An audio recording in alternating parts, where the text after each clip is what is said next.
So under your watch, first 5 years, we shall have a Dubai. We will be on the way. We will be on the way. We will be on the way heading that side of making Nyeri the Dubai of our region. Right, okay. Job. Well, election, first 5 years. First 5 years, I believe Nyeri is going to be a complete. You notice I asked only the first 5 years because I believe maybe you would be looking at 10 or so years of service. Yes. Pretty much, unless we are told to carry on. If you do so well, you're told to stay. But I tell you, I see Nyeri as an organic, county, fully organic county within the first 5 years. I see no kerosene in Nyeri. I see complete replacement of kerosene lamps in Nyeri with solar lamps.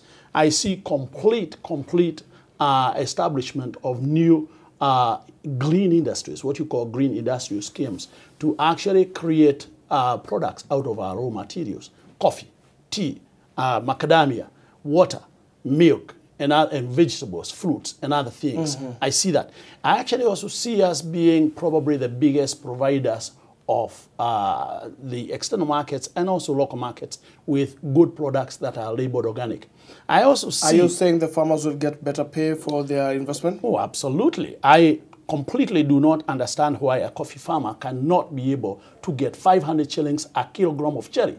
I do not see any reason why. Nyeri coffee is the very best coffee out of this earth. But they are approaching this same coffee. Well, they were doing it yesterday. Now the senators are coming in. I'm a senator coming in to come over and actually address that kind of thing. You know, there was a problem in one of, now that you mentioned it, in an area called Karima in Othaya, where they were doing it. And I went there and I said, look, there's no point of doing that. You've just got a few days. Wait, let's do the elections and change the thing. Why would you uproot a tree that's been there since 1940s or 50s or 60s and it's doing well because you are frustrated? Okay. Frustration said with you know, good legislations and all those kind of things. But all these draconian laws that were put by colonialists, making a farmer produce but actually not giving the farmer any benefit from what he is producing, those are things that you'll be hearing very soon. And I thank God that this is the mandate of the county to create their agriculture.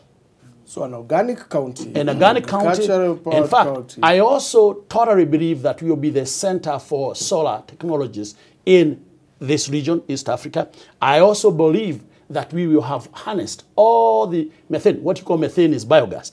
Captured all the methane so that every home is actually using clean energy in their homes. If you have a cow, and actually at the very end, I also see things like, for instance, Mukureni has got some mud that you can create porcelain with. The problem with it is this: how do you create it? You need a lot of energy. You need heat. You cannot convert electricity to heat in an efficient manner. Now, when you bring in methane capture, these technologies of biogas, where you can actually be able to also package biogas like LPG, liquid petroleum gas, move it to Mukureni. Mukureni should be able to sit there comfortably and have their ceramics done. Absolutely. Places like, now think about it, in Europe, you find macadamia costing 6,000 shillings. 6,000 shillings, and the farmer is earning 20. 20 shillings? Come on now. Can't work. These are the things that are keeping Nyeri low. Nyeri is a sleeping giant. It just requires some brilliant mind that really wants to work. I pick that. It's a sleeping giant. I see a Dubai in it. Gentlemen, be compiling the 3 key points as to why I should vote for you. Thank you. Dr. First 5 years, where do you see Nyeri? Chege, I see the following happening.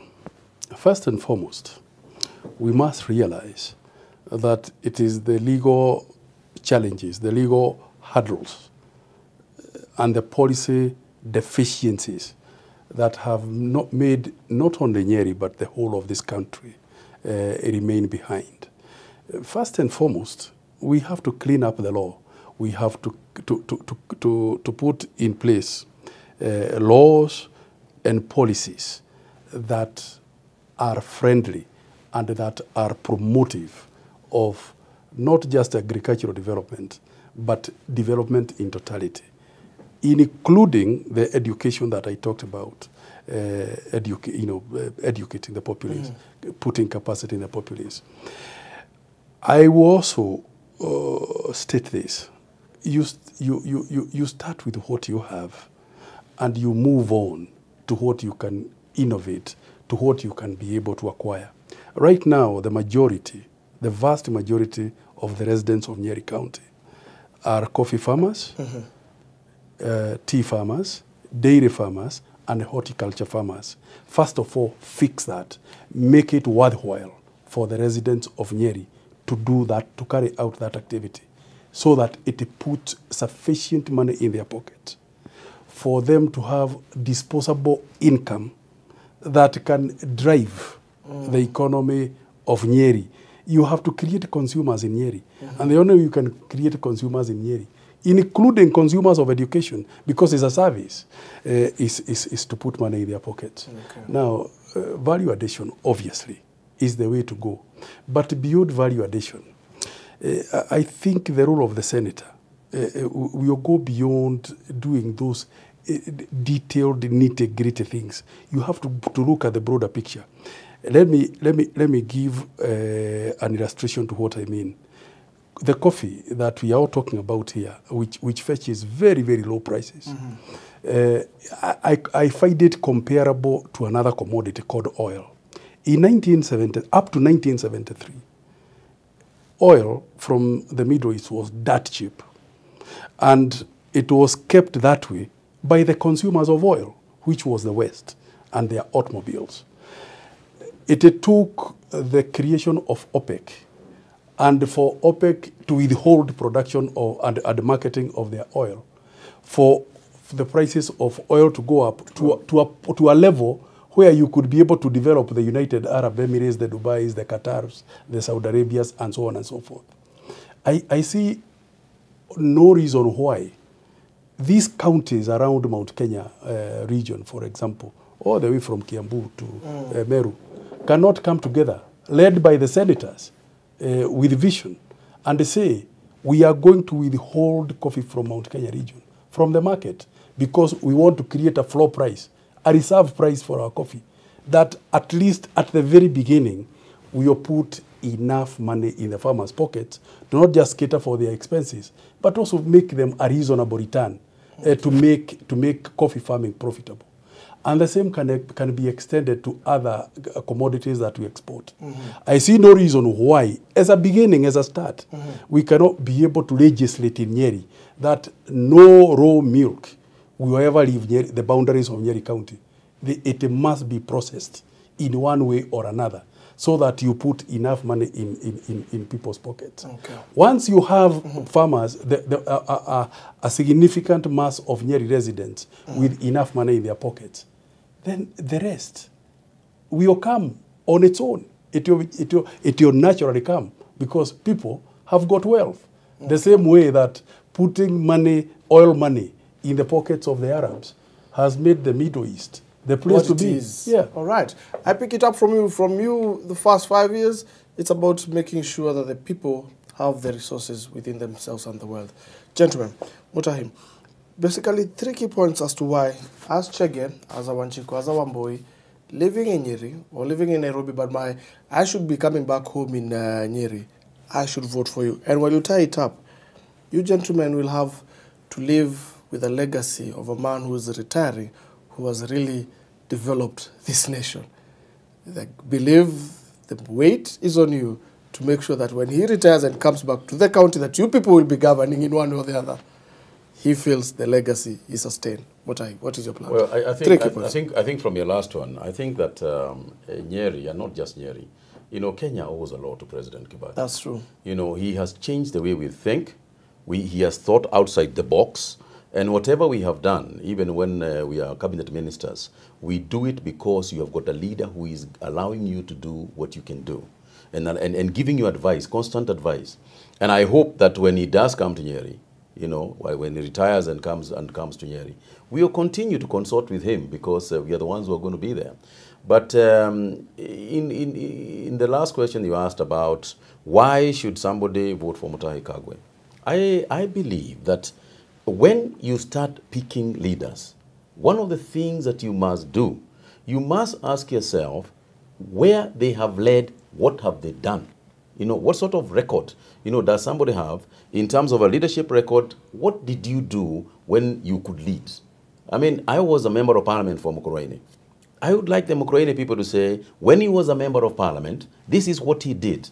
He built our markets, he built our mortuaries, he built our hospitals, and so on and so forth. He built our roads, all right? And say, based on the fact that he has done this in the past, it is possible for him to transform.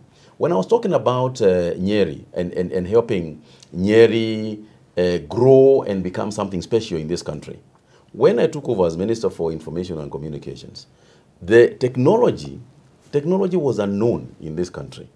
When we told people that it is possible for them to make a telephone call with 3 shillings rather than 48 or 28 or whatever amounts were there, when we told them we can do it, a lot of them were skeptical and said it can't be done.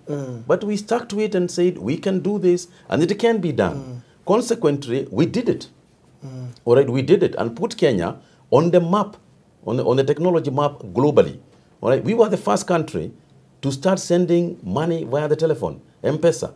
All right, we launched it when I was still Minister for Information. So the way I see it is that let's think outside the box. Let's not think that only things we have done in the past, we can do. We can do new things that can transform our nation. If you walk the same path you have walked in the past, you can only go to the same direction. You cannot go to a new place walking the same path that you have walked in the past. Therefore, I say, let the people read my record and say, is it possible? Can he do the things he's doing? He's saying. When he has said them in the past, has he done them? Talk to that camera. And you're telling the people of Nyeri now. And you'll find, yes. Yes. Secondly, do I have the administrative skills? Do I have the skills that can be able to transform this vision into reality? Can I be able to work with the governor? Can I be able to work together with the other people around the county? Can I do that? And look at my record.